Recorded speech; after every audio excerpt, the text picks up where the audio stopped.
Hello everyone. So இன்னைக்கு இந்த கிளாஸ்ல வந்து ஃப்ரிக்ஷன் ஸ்டார்ட் பண்ண போகிறோம். லாஸ் ஆஃப் மோஷன் முடிஞ்சிச்சுல, அதாவது பார்ட் 1 பார்ட் 2. ஸோ இந்த கிளாஸில் ஃப்ரிக்ஷன் ஜஸ்ட் கான்செப்ட் நோட்ஸில் நோட் பண்ணிக்கோங்க. ஜஸ்ட் கான்செப்ட் மட்டும் சொல்ல போகிறேன். It's a very simple class. அதாவது ரொம்ப கம்மி நேரம் தான் இருக்கும். சின்ன கான்செப்ட் தான். ஓகேவா? ஸோ இந்த கான்செப்ட் முடிஞ்சதுக்கப்புறம் நெக்ஸ்ட் கிளாஸில் நம்ம இந்த கான்செப்ட் பேஸாக இந்த கான்செப்ட் ஃப்ரிக்ஷன் அப்படின்றது நிறைய இடத்துல லிங்க்டு கொஷின்ஸ் கொடுப்பாங்க. ஸோ அதனால இந்த ஃப்ரிக்ஷன் கான்செப்டை விட கான்செப்ட் ரொம்ப சின்னதான். ஸோ கான்செப்ட் ஜஸ்ட் புரிஞ்சுக்கோங்க என்னென்ன இருக்குது அப்படின்றது. இந்த கான்செப்டை விட நெக்ஸ்ட் கிளாஸ் இருக்குல்ல, அதாவது எம்சிக்யூ கிளாஸ், அது வெரி இம்பார்ட்டன்ட். இது புரிஞ்சாதான், பேசிக் தெரிஞ்சாதான் நம்ம எம்சிக்யூஸ் பண்ண முடியும். So listen carefully. ஸ்டார்ட் பண்ணலாமா? ஸோ நார்மலாக இப்போ பாருங்கள், நார்மலாக ஒரு பாடி அப்படின்றது காண்டாக்டில் இல்லைன்னா என்னென்ன ஃபோர்ஸஸ் இருக்கும்? அஃப்கோர்ஸ் தெரிஞ்சது தான். கீழே கிராவிடேஷனல் ஃபோர்ஸ் எம்ஜி இந்த மாதிரி இருக்கும். இந்த பக்கம் நார்மல் ரியாக்ஷன் இந்த மாதிரி இருக்கும். ஆமாவா? எப்போ இது நாட் இன் காண்டாக்டில் இல்லாதப்போ இந்த மாதிரி இருக்கும். ஒருவேளை ரெண்டு பாடிஸும் காண்டாக்டில் இருந்துச்சு அப்போ எந்த மாதிரி ஃபோர்ஸஸ் இருக்கும்? ஸோ நார்மலாக காண்டாக்டில் இருந்தாலும் இல்லாட்டியும் எம்ஜி, அதாவது கிராவிடேஷனல் ஃபோர்ஸ் அப்படின்றது கண்டிப்பாக இருக்கும். அதனால அதை நம்ம கன்சிடர் பண்ண வேணாம். எல்லாத்துலேயுமே காண்டாக்டில் இருந்தாலும் இல்லைனாலும் இந்த கிராவிடேஷனல் ஃபோர்ஸ்ன்றது கண்டிப்பாக இருக்கும். ஸோ இந்த காண்டாக்ட் ஃபோர்ஸில் ரொம்ப வெரி வெரி இம்பார்ட்டன்ட் எது அப்படின்னா ஃப்ரிக்ஷனல் ஃபோர்ஸ். என்னென்ன ஃபோர்ஸஸ் இருக்கும் காண்டாக்ட் ஆப்ஜெக்ட்ஸில்? ஃப்ரிக்ஷனல் ஃபோர்ஸ் ஒன்று, நெக்ஸ்ட்டு நார்மல் ரியாக்ஷன் அப்படின்றது இருக்கும் இந்த காண்டாக்ட் ஃபோர்ஸில். காண்டாக்ட் ஃபோர்ஸ்னால் இப்போ ஃபார் எக்ஸாம்பிள் ரோடு இருக்கா, இந்த ரோடோட காண்டாக்டில் என்ன வரும்? காரோட டயர். ஆமாவா? இந்த காரோட டயர் அப்படின்றது இந்த காண்டாக்ட் அவர் ரோடுக்கு காண்டாக்டா. ஸோ இங்கே என்னென்ன ஃபோர்ஸஸ் அப்படின்றத இருக்குது? கரெக்டாக சொல்லுங்கள். என்னென்ன ஃபோர்ஸஸ் இருக்குது? ரெண்டு ஃபோர்ஸஸ், ஒன்று ஃப்ரிக்ஷனல் ஃபோர்ஸ், இன்னொன்று நார்மல் ரியாக்ஷன். இப்போ notes: if two bodies are in contact, ரெண்டு பாடிஸ் காண்டாக்டில் இருந்தா then they are in two forces. Then they are two forces. என்னென்ன? Number 1, normal reaction. Number 2, frictional force.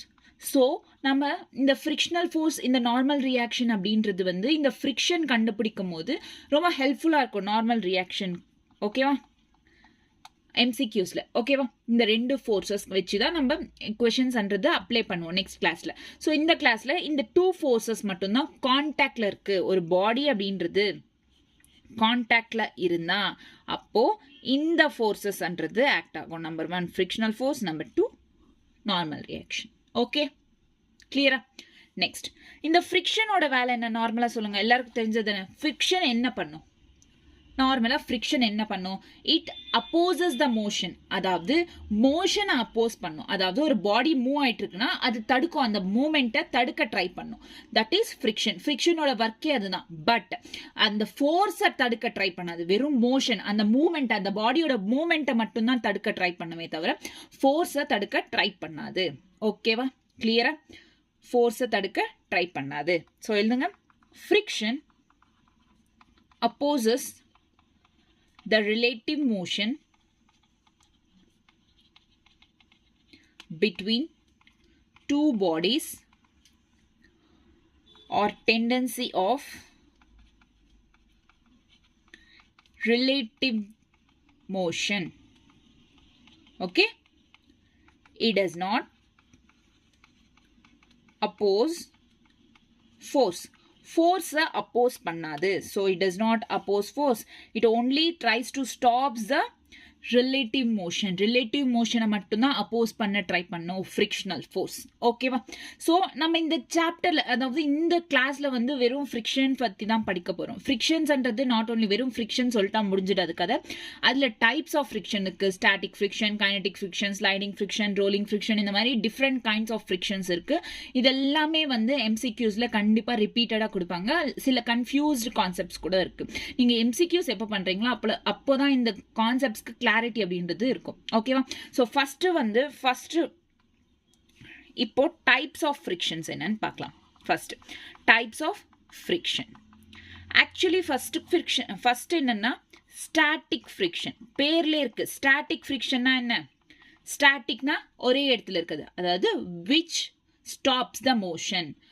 When there is no motion, relative motion, அதாவது which stops the motion or when there is no motion, அதாவது ஒரு பாடி move ஆகாம ஒரே பிளேஸ்ல ரெஸ்ட்ல இருந்துச்சுன்னா அப்போ அந்த பாடிக்கு என்ன இருக்குன்னு அர்த்தம்? என்ன மாதிரி ஃப்ரிக்ஷன், எந்த கைண்ட் ஆஃப் ஃப்ரிக்ஷன் இருக்கு?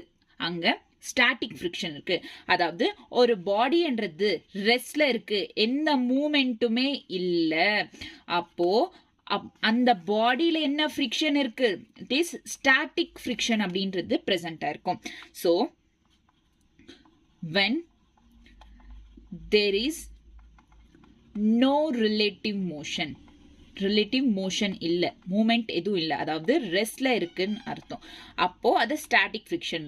இந்த ஸ்டாட்டிக் ஃப்ரிக்ஷனுக்கு ஃபார்முலா அப்படின்றது எந்த ஃபார்முலாவும் இல்லை, வெறும் ஸ்டாட்டிக் ஃப்ரிக்ஷன் மட்டும்தான்.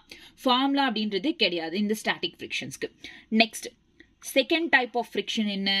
Kinetic friction. So static friction அடுத்தது. கைனடிக் ஃப்ரிக்ஷன்னா என்ன? கைனடிக் ஃப்ரிக்ஷன் அதாவது மூமெண்ட். கைனடிக் ஃப்ரிக்ஷன்னா மூமெண்ட் நடக்குதுல. when there is relative motion, when there is relative motion. நான் ஸ்டாட்டிக் ஃப்ரிக்ஷனுக்கு மட்டும்தான் ஃபார்முலா இல்லைன்னு சொன்னேன், பட் கைனடிக் ஃப்ரிக்ஷனுக்கு ஃபார்முலான்றது இருக்கு. ஓகேவா? இந்த கைனடிக் ஃப்ரிக்ஷனுக்கு ஃபார்முலா என்னன்னா, ஆக்சுவலா அங்க பாருங்க, வெரி இம்பார்ட்டன்ட் ஃபார்முலா. கைனடிக் ஃப்ரிக்ஷனோட சிம்பிள் இது FK. Okay, mu Kn. Kinetic friction short form Fk is equals to mu Kn is a formula. This is kinetic friction oda formula, mu Kn. Mu K is equal to coefficient of Fk, coefficient of kinetic friction. Okay, N is equal to normal reaction. புரிஞ்சுச்சா? So this is static friction and this is kinetic friction. Kinetic friction க்கு formula இருக்கு. static friction அதாவது motion இல்லாத ஒரு பாடி கீழே static friction இருக்கும். அந்த static frictionக்கு formula அப்படின்றது கிடையாது. ஓகே, வெறும் கைனடிக் ஃப்ரிக்ஷன்ஸ்க்கு மட்டும்தான். அதாவது ஒரு பாடி மூவ்மெண்ட்ல இருக்குன்னா அப்போதான் இந்த கைனடிக் ஃப்ரிக்ஷன்ன்றது ரேஸ் ஆகும். இந்த கைனடிக் ஃப்ரிக்ஷன்ஸ்க்கு ஒரு ஃபார்முலா அப்படின்றது பிரசன்ட் ஆயிருக்கு. பட் இங்க ஒன்று என்னன்னா, இந்த மியூகேக்கு இது வந்து ஆக்சுவலி டைமென்ஷன்ஸ் இருக்காது, dimensionless. Actually this is dimensionless.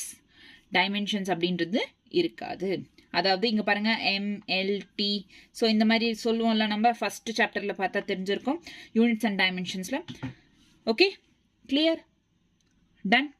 So static friction, kinetic friction, 2 kinds of frictions பார்த்தோம்.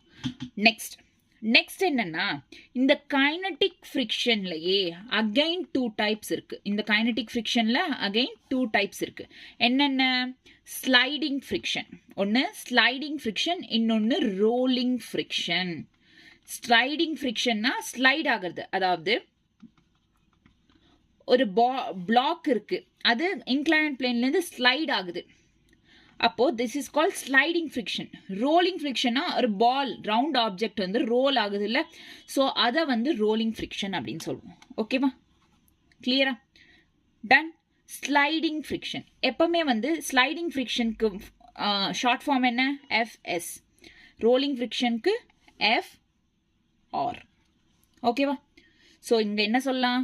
μS μR, சேம் ஃபார்முலா தான். ஸோ எப்படி கைனடிக் ஃப்ரிக்ஷனுக்கு என்ன formula? Fk is equal to mu Kn. அதே மாதிரி ஸ்லைடிங் ஃப்ரிக்ஷனுக்கு Fs is equal to mu Sn. Rolling ஃப்ரிக்ஷனுக்கு Fr is equals to mu Rn. ஓகேவா? கிளியரா? ஸோ இதுதான் ஃபார்முலா. இங்க சேம் ஃபார்முலா. ஜஸ்ட் அந்த ஆல்ஃபபெட்ஸ் மட்டும் மாறும். ஓகேவா? கிளியரா? இங்க ஒரு இம்பார்ட்டன்ட் திங் என்னன்னா, நிறைய எம்சிக்யூஸ்ல அப்ளை பண்ண வேண்டியிருக்கும். இந்த இம்பார்ட்டன்ட் பாயிண்ட் என்ன நோட் பண்ணிக்கோங்க. இந்த இம்பார்ட்டன்ட் பாயிண்ட் என்னன்னா, ஸ்லைடிங் ஃப்ரிக்ஷன் வந்து எப்பவுமே வந்து greater than rolling friction. Sliding friction mu s is greater than mu r. Mu s is greater than mu r. Coefficient of sliding friction is always greater than the coefficient of rolling friction. ஓகேவா? கிளியரா? Ton. Next என்னன்னா, இங்க ஒரு condition இருக்கு. 0 is less than or equal to sliding friction is less than or equal to mu s n. இங்க எல்லாரும் கவனிக்க வேண்டியது ஒன்று என்னன்னா, mu s is nothing, sorry, fs mu s is nothing but sliding friction but not static friction. Static friction கிடையாது. ஏன்னா static ஃப்ரிக்ஷனுக்கு ஃபார்முலாவே இல்லை. So sliding friction தான் அர்த்தம். ஓகேவா? எஸ் அப்படின்னு வந்துச்சுன்னா sliding friction, not static friction. ஓகேவா? கிளியர்? ஸோ இந்த கண்டிஷன்ன்றதும் ரொம்ப இம்பார்ட்டன்ட். மேபி 4 ஆப்ஷன்ஸ்ல இந்த கண்டிஷன் கேட்டு எது கரெக்ட்னு ட்ரை கேட்பாங்க. ஓகேவா? So this is very important. Okay, mu S. இந்த ஸ்லைடிங் ஃப்ரிக்ஷனை இன்னொரு கைண்டாகவும் சொல்லலாம். அதாவது ஸ்லைடிங் ஃப்ரிக்ஷன் எப்போ ஸ்டார்ட் ஆகும்? ஸ்லைட் ஆகும், ஸ்லைடிங் ஃப்ரிக்ஷன் இல்லை. இந்த ஸ்லைடிங் ஃப்ரிக்ஷன் எப்போ ஸ்டார்ட் ஆகுன்னா, ஒரு பாடி அப்படின்றது ரெஸ்ட்ல இருக்கு அப்படின்றப்போ என்ன ஃப்ரிக்ஷன் இருக்கும்னு சொன்னேன்? Static friction. எப்போ அந்த பாடின்றது ஜஸ்ட் ஸ்டார்ட் ஆகுதோ, மூவ் ஆகிறதுக்கு ஸ்டார்ட் ஆகுதுல்ல, அந்த டைம் ஜஸ்ட் ஸ்டார்ட் ஆகுதுல்ல, அந்த ஃப்ரிக்ஷன் ஜஸ்ட் ஸ்டார்ட் ஆகும் போது வர ஃப்ரிக்ஷனை sliding friction. Just to move ஆகிறதுக்கு ஜஸ்ட் செகண்ட் இருக்கும் போது மூவ் ஆகிற ஃப்ரிக்ஷன், அங்கே இருக்கிற ஃப்ரிக்ஷன் என்ன சொல்லுவோம்? ஸ்லைடிங் ஃப்ரிக்ஷன் அப்படின்னு சொல்லுவோம். ஸோ இந்த ஸ்லைடிங் ஃப்ரிக்ஷன் கூட மியூ எஸ் என்ன சொல்லுவோம்? நார்மலாக கோஎஃபிஷியன்ட் ஆஃப் ஃப்ரிக்ஷன்னு சொல்லுவோம். இல்லை மெயினாக வந்து அதிகமாக என்ன யூஸ் பண்ணோம்னா, இட் இஸ் லிமிட்டிங் ஃப்ரிக்ஷன்னு சொல்லுவோம். Limiting friction. ஓகேவா? லிமிட்டிங் ஃப்ரிக்ஷன்னு சொல்லுவோம், sliding friction. So very very important. நிறைய எம்சிக்யூஸில் ஃப்ரிக்ஷன் பேஸ்ட் எம்சிக்யூஸில் எல்லாமே லிமிட்டிங் ஃப்ரிக்ஷன் தான் அதிகமாக யூஸ் ஆகும். தட் இஸ் ஸ்லைடிங் ஃப்ரிக்ஷன்ன்றது அதிகமாக யூஸ் ஆகும். ஓகேவா? ஸ்டாட்டிக் ஃப்ரிக்ஷன், ரோலிங் ஃப்ரிக்ஷன் விட இந்த ஸ்லைடிங் ஃப்ரிக்ஷன்றது ரொம்ப இம்பார்ட்டன்ட். ஓகேவா? ஹை வெயிட்டேஜ் இருக்கு இதுக்கு. ஓகே, சில நோட் பாயிண்ட்ஸ். ஸ்டாட்டிக் ஃப்ரிக்ஷனை பற்றி சில நோட் பாயிண்ட்ஸ் என்னென்னா, ஸ்டாட்டிக் ஃப்ரிக்ஷன்ன்றது எப்போவுமே நான் என்ன சொன்னேன்? ரெஸ்ட்ல இருக்கிற பாடி மேலே மட்டும்தான் ஸ்டாட்டிக் ஃப்ரிக்ஷன் இருக்கும் அப்படின்னு சொன்னேன். அது நம்பர் 1 பாயிண்ட்.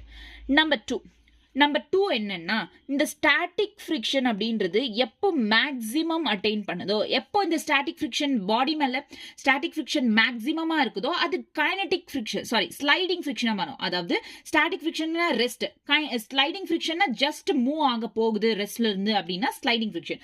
அது மேக்ஸிமமாக இருக்கும் போது it start sliding. So sliding ஃப்ரிக்ஷன்ன்றது ரைஸ் ஆகும், ஸ்டாட்டிக் ஃப்ரிக்ஷன் போய். அந்த ஸ்லைடிங் ஃப்ரிக்ஷன் தான் இங்கே என்ன சொல்லுவோம்? லிமிட்டிங் ஃப்ரிக்ஷன்னு சொல்லுவோம். ஆமாவா? Limiting friction. கிளியரா? இந்த limiting friction is mu S N. Very important. இந்த ஃபார்முலா ஞாபகம் வச்சுக்கணும். இந்த ஸ்டாட்டிக் ஃப்ரிக்ஷன்ன்றது, இந்த static friction is self adjustable. Self adjustable. இந்த கான்செப்ட் புக்கில் நான் கான்செப்ட் சொல்கிறதெல்லாம் கண்டிப்பாக கான்செப்ட் புக் இருக்கணும். எம்சிக்யூ புக் இல்லாட்டியும் கான்செப்ட் புக்ன்றது வெரி இம்பார்ட்டன்ட். ஓகேவா? கிளியரா? ஸோ நெக்ஸ்ட் 4th ஒன், ஸ்டாட்டிக் ஃப்ரிக்ஷனுக்கு முன்னாடியே சொன்ன மாதிரி ஃபார்முலா அப்படின்றது எதுவும் கிடையாது. ஃபார்முலா அப்படின்றது இல்லை. ஓகே, நெக்ஸ்ட் ஸ்டாட்டிக் ஃப்ரிக்ஷனுக்கு ஒரு கண்டிஷன் இருக்கு. எப்படி இங்கே கண்டிஷன் சொன்னனோ, அதாவது ஸ்லைடிங் ஃப்ரிக்ஷனுக்கு இங்கே கண்டிஷன் சொன்னல, அதே மாதிரி same to same. Okay, clear? Done? புரிஞ்சுச்சா? தீஸ் ஆர் சம், சாரி இதுதான், அவ்வளோதானா? ஓகே, ஸோ இது மட்டும்தான் some of the points of static friction. ஓகேவா? Next, contact force and angle of reposition. Contact force and angle of friction. ரீபோஸில் angle of friction. So இந்த இதில் இப்போ இங்கே இது ஒரு கான்செப்ட், ஃப்ரிக்ஷனில் ஒரு concept. Angle of friction which is lambda. So இந்த கான்செப்டை பற்றி தான் இப்போ எந்த ஃபார்முலா என்ன, ஆங்கிள் ஆஃப் ஃப்ரிக்ஷன் கண்டுபிடிக்க ஃபார்முலா என்ன. ஒரு வேளை கொஸ்டின்ல ஆங்கிள் ஆஃப் ஃப்ரிக்ஷன் கேட்டாங்க, அந்த ஒரு பாடி கான்டாக்ட்ல இருக்கு, அந்த பாடி கான்டாக்ட் கண்டிப்பா ஃப்ரிக்ஷன் கேட்கும் போது கான்டாக்ட்ல இருக்கும், பாடிஸ்ன்றது கண்டிப்பா கான்டாக்ட்ல இருக்கும். ஏன்னா கான்டாக்ட்ல இருந்தாதான் ஃப்ரிக்ஷனே வந்து இருக்கும். அதாவது அந்த பாடி ஃப்ரிக்ஷன் அப்படின்ற ஃபோர்ஸே ரைஸ் ஆகுது எப்போன்னா ஒரு ரெண்டு பாடிஸ் கான்டாக்ட்ல இருந்தால் தான் ஃப்ரிக்ஷன்ன்றது ரைஸ் ஆகும். ஸோ கண்டிப்பாக கான்டாக்ட் ஃபோர்ஸ் அப்படின்றது ப்ரெசென்ட் ஆயிருக்கும். ஆங்கிள் ஆஃப் ஃப்ரிக்ஷன் கண்டுபிடிங்கன்னு சொல்லியிருப்பாங்க, விச் இஸ் லாம்டா. ஸோ ஒரு பாடி இது, இந்த பாடியில் அதாவது ஸோ இந்த பாடி இருக்கு, அதாவது இப்போ ஒரு ரோடோ ஏதோ ஒரு சர்ஃபேஸ் இருக்கு. இந்த சர்ஃபேஸில் வந்து மேலே வந்து ஒரு பிளாக், the block present இருக்கா, which is contact to the surface, which is in contact to the surface க்கு contact இருக்கு. so இப்போ இங்க இருந்து normal force upwards, downwards mg weight, so இந்த பக்கம் மூவ் ஆகுது, it starts moving this side, force அப்படின்றது இந்த பக்கம் இழுக்குது, மூவ் ஆகுது. அப்போ எப்பவுமே வந்து frictional forceன்றது ஃபோர்ஸுக்கு அப்ளைடு ஃபோர்ஸ்க்கு ஆப்போசிட் டைரக்ஷன்ல, அதாவது ஒரு பாடி ஃப்ரண்ட் மூவ் ஆகுதுன்னா ஃப்ரிக்ஷனல் ஃபோர்ஸ் ஆப்போசிட் சைடில் இருக்கும். ஓகேவா, எப்பவுமே அப்போ ஃப்ரிக்ஷனல் ஃபோர்ஸ் இந்த பக்கம் தான் இருக்கும். ஓகேவா, மூமெண்ட்டுக்கு ஆப்போசிட் சைடு தான் ஃப்ரிக்ஷனல் ஃபோர்ஸ்ன்றது இருக்கும். ஸோ இது எஃப் லிமிட்டிங் ஃப்ரிக்ஷன். நம்ம ஸ்லைட் பண்ணுறோம், இப்போ ஸ்லைட் ஆகுது அப்படின்னா அங்கே லிமிட்டிங் ஃப்ரிக்ஷன் இருக்குன்னு அர்த்தம். ஓகேவா, கிளியர். ஸோ இப்போ இது ஒரு காம்போனண்ட்டாக எடுத்துக்கிட்டோம் அப்படின்னா இங்கேருந்து இது ரிசல்டன்ட், இது resultant contact force, this is resultant contact force. ஓகேவா, கிளியரா. ஸோ இப்போ ஃபார்முலா கண்டுபிடிக்கணும். எதுக்கு, ஆங்கிள் ஆஃப் ஃப்ரிக்ஷனுக்கு நமக்கு ஃபார்முலா தேவை. ஆங்கிள் ஆஃப் ஃப்ரிக்ஷன் எது,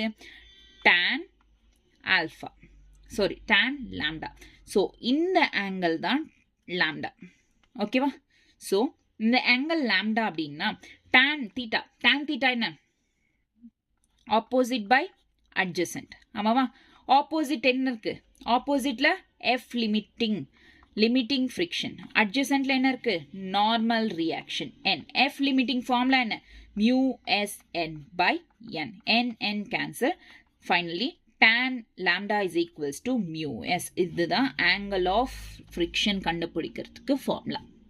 ஓகே, ரொம்ப இம்பார்ட்டன்ட். ஆங்கிள் ஆஃப் ஃப்ரிக்ஷன் கண்டுபிடிக்கிறதுக்கு this is a fixed formula.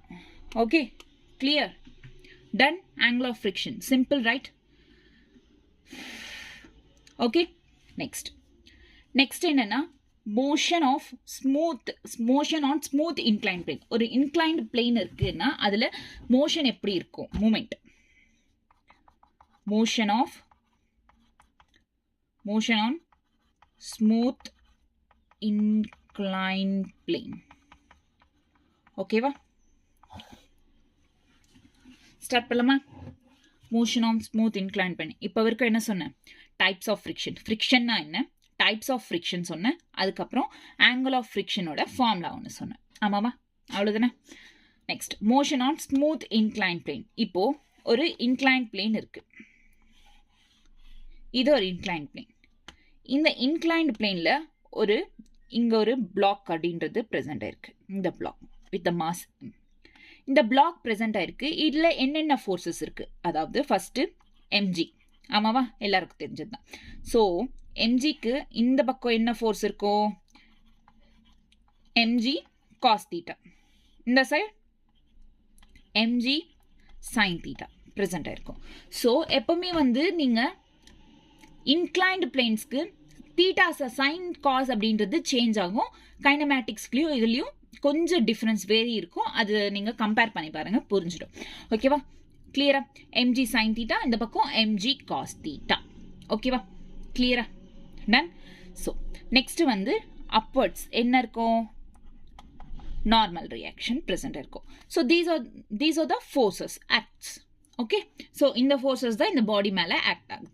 ஆமாவா. ஸோ இப்போ வந்து இதுக்கு இந்த smooth incline plane, actually smooth incline பிளேன்னா என்ன, இங்கே ஃப்ரிக்ஷன் அப்படின்றது இருக்கவே இருக்காது. இப்போ என்ன பண்ணணும், ஃப்ரிக்ஷனே இல்லைன்னா லிமிட்டிங் ஃப்ரிக்ஷன் எங்கேருந்து வரும், ஆமாம் தானே. ஸோ என்ன பண்ணணும், நம்ம கைனமேட்டிக்ஸில் படித்த ஃபார்முலாஸை இங்கே யூஸ் பண்ணணும், ஜஸ்ட் அப்ளை பண்ணணும். ஓகேவா? ஃபர்ஸ்ட் வந்து இப்போ ஒரு வேலை ஸ்மூத் இன்க்ளைன் பிளேன் கொடுத்தாங்க, அதாவது இந்த மாதிரி கொடுத்துட்டு ஆக்சலரேஷன் அலாங் இன்க்ளைன் அப்படின்னு கேட்டிருக்காங்க. ஆக்சலரேஷன் அலாங் இன்க்ளைன் அப்படின்னு கேட்டாங்கன்னா என்ன ஃபார்ம்லாம் யூஸ் பண்ணணும்னா A is equals to G sin theta. Simple. ஓகேவா? A is equals to G sin theta அப்படின்ற ஃபார்முலா. நம்பர் டூ வந்து டைம் கேட்டாங்க. Time taken to reach ground along incline.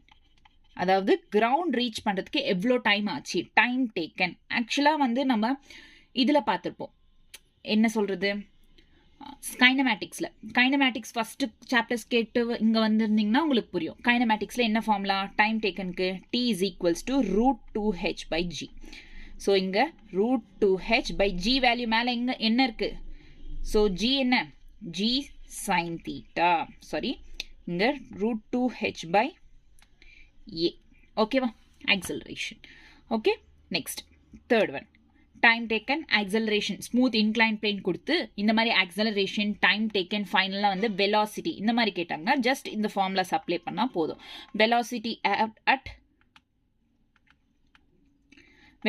At bottom of incline. இன்க்ளைனோட பாட்டமில் என்ன velocity இருக்கும், அதாவது v is equals to √2as. இதில் கைனமேட்டிக்ஸில் இங்கே √2g sin theta into s. ஓகேவா? This is a formula. So இந்த ஃபார்முலாஸ்ன்றது வெரி இம்பார்ட்டன்ட், நல்லா ஞாபகம் வச்சுக்கோங்க. Okay, simple. கைனமேட்டிக்ஸ் தெரிஞ்சிருந்தா இதுவும் சிம்பிள் தான். ஓகேவா? கிளியரா? தென் just A is equals to G sin theta தெரியணும். A is equals to G நமக்கு ஆல்ரெடி கைனமேட்டிக்ஸில் தெரியும். இங்கே இன்க்ளைன்டு பிளேன் இருக்கிறதுல சைன் காஸ் யூஸ் பண்ணுவோம். ஸோ இங்கே சைன் தீட்டா அப்படின்றது வரும். அவ்வளோதான். Okay, clear? Done. So smooth incline பிளேனில் ஆக்சலரேஷன், டைம், வெலாசிட்டியோட ஃபார்முலாஸ் இது. ஸ்மூத் இன்க்ளைன் பிளேன் கொடுத்து கொஷின்ஸ் கேட்டாங்கன்னா கண்டிப்பாக இந்த ஃபார்முலாஸ்ன்றது யூஸ் பண்ணலாம், அப்ளை பண்ணலாம். ஓகேவா? நெக்ஸ்ட் ஸ்டார்ட் பண்ணலாமா? நெக்ஸ்ட் என்னன்னா இப்போ rough incline plane. Rough incline பிளேன்னா கண்டிப்பாங்க ஃப்ரிக்ஷன் அப்படின்றது இருக்கும். ஸோ ஃப்ரிக்ஷனை பற்றி அங்கே அப்ளை பண்ணலாம். ஃப்ரிக்ஷன், அதாவது லிமிட்டிங் ஃப்ரிக்ஷன்ன்றதை அங்கே அப்ளை பண்ணலாம். ஸ்மூத்தில் இருக்காததுனால நம்ம இந்த மாதிரி நார்மல் கைனமேட்டிக்ஸ்லேருந்து எடுத்துக்கிட்டோம். Rough incline plane, angle of repose. இதுக்கு முன்னே என்ன படித்தோம்? ஆங்கிள் ஆஃப் ஃப்ரிக்ஷன் படித்தோம். tan lambda is equals to mu s is a angle of friction. Rough inclined plane la angle of repose. Same diagram. அதாவது copy paste பண்ணலாமா? Tick tick tick tick tick tick tick tick tick.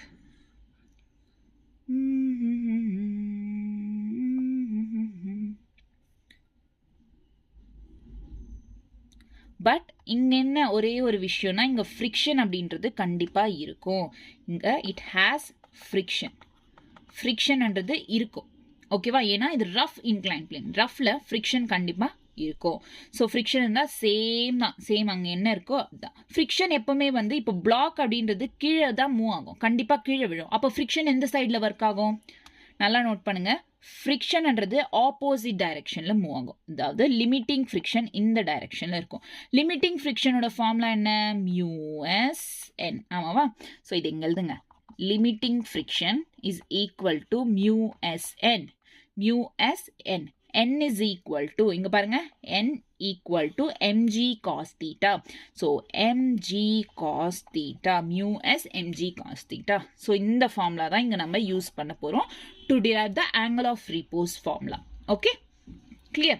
So இங்க என்னன்னு note பண்ணோம், if theta increases, theta increase ஆச்சுன்னா sin thetaவும் increase ஆகும். இது நார்மலா பிசிக்ஸ்ல இன்டர்மீடியேட்ல தெரிஞ்சது தானே. ஸோ சைன் தீட்டா 10th கூட தெரியும். So if theta increases, sine theta increases, cos theta அப்படின்றது டிக்ரீஸ் ஆகும். ஓகேவா? எப்பவுமே ஞாபகம் வச்சுக்கோங்க, சைன் தீட்டா இன்க்ரீஸ் ஆனால் காஸ் தீட்டா அதுக்கு ஆப்போசிட், ஸோ டிக்ரீஸ் ஆகும். தீட்டா இன்க்ரீஸ் ஆனால் சைன் தீட்டா இன்க்ரீஸ் ஆகும். இப்போ தீட்டா டிக்ரீஸ் ஆனால் காஸ் தீட்டான்றது டிக்ரீஸ் ஆகும், சைன் தீட்டான்றது இன்க்ரீஸ் ஆகும். சாரி, இப்போ தீட்டா டிக்ரீஸ் ஆனால் சைன் தீட்டாவும் டிக்ரீஸ் ஆகும், காஸ் தீட்டா அப்போ இன்க்ரீஸ் ஆகும். ஓகேவா? Clear? Next, so at time, so angle of ரீபோஸ்க்கு என்ன சிம்பிள்னா ஆல்ஃபா, அங்கே லாம்டா ஆங்கிள் ஆஃப் ஃப்ரிக்ஷனுக்கு, இங்கே alpha. Theta is equals to ஆல்ஃபாவா நம்ம எடுத்துக்கிறோம். ஓகேவா, ஆல்ஃபா. ஸோ இப்போ mg sin தீட்டா. ஸோ நம்ம என்ன பண்ண போகிறோம் பாருங்க, இதையும் இந்த லிமிட்டிங் ஃப்ரிக்ஷனையும் ஈக்குவல் பண்ண போகிறோம். ஸோ என்ன, listen carefully. mg sin theta is equals to limiting friction. Limiting friction formula என்ன? mg sin theta is equals to mu s mg cos theta. ஆமாவா? mg cancel. So mu s is equals to sin theta by cos theta. Okay, sin theta by cos theta. So therefore mu s is equal to tan theta. But இங்க என்ன, தீட்டாவை என்னவா எடுத்துக்கணும், angle of repose. So tan alpha is equal to mu s. Same formula. angle of frictionல என்ன ஃபார்முலாவோ இங்கேயும் அதே formula தான். But அங்கே லாம்டா வருது, இங்கே ஆல்ஃபா வருது, அவ்வளோதான். ஓகேவா, clear? This is angle of repose on smooth inclined plane. கிளியரா? டன். ஸோ லாஸ்ட்டாக ஒரு கான்செப்ட் இருக்குது இதில். ஃப்ரிக்ஷனில் லாஸ்ட் கான்செப்ட் என்னன்னா, வெரி வெரி இம்பார்ட்டன்ட் கான்செப்ட். நிறைய ப்ராப்ளம்ஸ்ன்றது இதுலேருந்து ரிப்பீட் ஆயிருக்கு. என்ன ப்ராப்ளம்ஸ் சொல்லுங்கள்? Block over block problems. So இந்த ப்ராப்ளம்ஸ் நான் ஜஸ்ட் இப்போ சொன்னால் புரியாது உங்களுக்கு. பிளாக் ஓவர் பிளாக் ப்ராப்ளம்ஸ்ன்றது எம்சிக்யூ, சில இம்பார்ட்டன்ட் கொஷின்ஸ்ன்றது ப்ராக்டிஸ் பண்ணால் தான் தெரியும். ஸோ நெக்ஸ்ட் கிளாஸில் நம்ம அதை ப்ராக்டிஸ் பண்ணுவோம். இப்போ ஜஸ்ட் அது என்ன மெத்தட் எப்படி இருக்குன்னு பார்க்கலாம். Block over block problems. ஓகேவா, block over block problems. So இதில் ஃபஸ்ட்டு பிளாக் ஓவர் பிளாக். ஒரு சர்ஃபேஸ் இருக்குது, அந்த சர்ஃபேஸ் மேலே ஒரு பிளாக் இருக்குது. ஓகேவா, இந்த பிளாக் மேலே இன்னொரு பிளாக் இருக்குது. ஸோ அதனால தான் இது பிளாக் ஓவர் பிளாக். பிளாக் மேலே இன்னொரு பிளாக், பிளாக் மேலே இன்னொரு பிளாக் இருக்குது தான் பிளாக் ஓவர் பிளாக் ப்ராப்ளம் அப்படின்னு சொல்கிறோம். ஸோ ஃபஸ்ட்டு வந்து இது M1 எடுத்துக்கலாம், இது M2 எடுத்துக்கலாம். ஓகே, நாம் என்ன சொன்னோன்னா, எப்போவுமே வந்து இங்கே ஸ்டெப்ஸ் கற்றுக்கோங்க. அதாவது சில ஸ்டெப்ஸ் இருக்குது. இந்த பிளாக் ஓவர் பிளாக் ப்ராப்ளம் பண்ணணும்னா, இந்த மாதிரி கொஷின்ஸ் கொடுத்தாங்கன்னா ஃபஸ்ட்டு இந்த ஸ்டெப் வைஸாக பண்ணியிருந்தீங்கன்னா ஈஸியாக ஆன்சர் கண்டுபிடிச்சிடலாம். ஓகே, ஸோ இப்போது ஸ்டெப்ஸ், ஃபஸ்ட்டு ஸ்டெப் என்ன அப்படின்னு பார்த்தோம்னா, ஃபைண்ட் நார்மல் ரியாக்ஷன். என்ன, எங்கெங்கே இருக்குது நார்மல் ரியாக்ஷன்? எப்போவுமே வந்து ஒரே ஒரு பாடி இருந்தால், கான்டாக்ட் பாடின்றது ஒன்று இருந்தால் ஒரே ஒரு எண் இருக்கும். நார்மல் ரியாக்ஷன் அப்படின்றது இந்த மாதிரி ப்ரெசென்ட் ஆயிருக்கும். பட் இங்கே பார்த்தீங்கன்னா ரெண்டு பாடிஸ் இருக்குது, அதாவது ரெண்டு பிளாக்ஸ் இருக்குது. இந்த ரெண்டு பிளாக்ஸ்க்கு ரெண்டு விதமான நார்மல் ரியாக்ஷன் இருக்கும். ஒன்று சர்ஃபேஸ் கூட அட்டாச் ஆயிருக்கிற நார்மல் ரியாக்ஷன், இன்னொன்று இங்கே ரெண்டு பாடி அட்டாச் ஆயிருக்கிற நார்மல் ரியாக்ஷன். ஸோ ஃபஸ்ட்டு என்ன normal reaction? So this is first இந்த பாடியிலேருந்து கண்டுபிடிக்கலாம். ஸோ இந்த பாடியிலேருந்து வர நார்மல் ரியாக்ஷன் இங்கேருந்து இங்கே வரதுக்கு என். Okay, clear? பட் இங்கேருந்து இங்கே வரத்துக்கு இது வந்து N1. ஓகேவா, கிளியரா? ஸோ இப்போ எப்பவுமே வந்து டவுன்வர்ட்ஸ் கிராவிடேஷன் நம்மளுக்கு கண்டுபிடிக்கணும்ல, நார்மலாக கண்டுபிடிப்போம்ல. ஸோ டவுன்வர்ட்ஸ் என்ன ஆக்ட் ஆகுது? இங்கே M2G ஆக்ட் ஆகும். பட் M2G, பட் இங்கே ரெண்டு பிளாக்ஸுக்கு அடுத்து தான் இருக்குது. So M1 + M2 × G. புரிஞ்சிச்சா? புரிஞ்சுதா? ஓகே, கிளியரா? ஸோ இங்கே N1 is equals to M1 + M2 × G, N is equals to M2G. இங்கே இருக்க புரிஞ்சிச்சா? கண்டிப்பாக நார்மல் ரியாக்ஷன் ஃபைண்ட் பண்ணணும். எங்கே இருக்குது நார்மல் ரியாக்ஷன்? எங்கே ஸ்டார்ட் ஆகும்? கான்டாக்ட், ஏதாச்சும் பாடிஸ் கான்டாக்டில் இருந்தால் அங்கே நார்மல் ரியாக்ஷன். இங்கே எங்கெங்கே கான்டாக்டில் இருக்குது?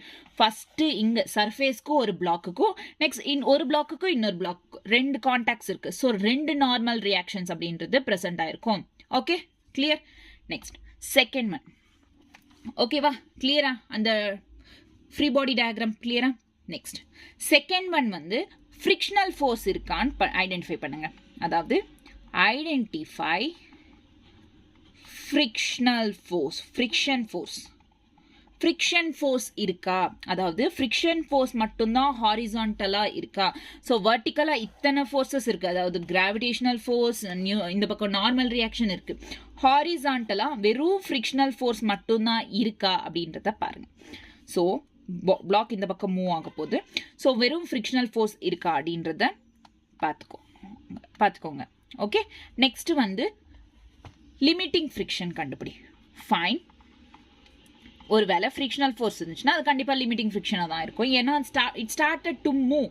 ஓகே, ஸோ பாடி பிளாக் அப்படின்றது மூவ் ஆகிறதுக்கு ஸ்டார்ட் ஆகுது. அதாவது கொஷன்லேயே கொடுத்துட்ருப்பாங்க, no problem. So find limiting friction between two blocks. Limiting ஃப்ரிக்ஷனோட ஃபார்முலா என்ன? μSNன்றது ஃபைண்ட் பண்ணோம்.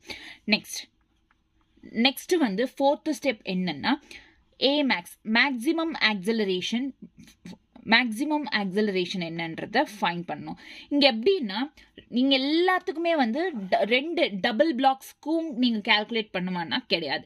குவெஷன்லேயே உங்களுக்கு இந்த பிளாக்கை கண்டுபிடிங்க, இந்த பிளாக் M1 பிளாக் கண்டுபிடிங்க, இந்த M2 பிளாக் ஃபைண்ட் பண்ணுங்க அப்படின்னு கேட்டிருப்பாங்க. அப்போது அது வந்து எந்த பிளாக்கை கேட்டாங்களோ ஃபைண்ட் பண்ண சொல்லி அந்த பிளாக் தான் டார்கெட் பிளாக் நமக்கு. ஸோ அந்த பிளாக் இது மட்டும்தான் acceleration, limiting friction, frictional force, normal reaction, அது எல்லாமே வந்து அந்த ஒரு பிளாக்குக்கு எந்த பிளாக்கை டார்கெட் பண்ணி கேட்டாங்களோ அந்த பிளாக்கு மட்டும்தான் நம்ம ஐடென்டிஃபை பண்ணுற மாதிரி இருக்கும். ஓகேவா? நெக்ஸ்ட் என்னன்னா ஆக்சுவலி நமக்கு தெரியும் இதுக்கு என்ன ஃபார்முலா ஆக்சலரேஷனுக்கு? F/m.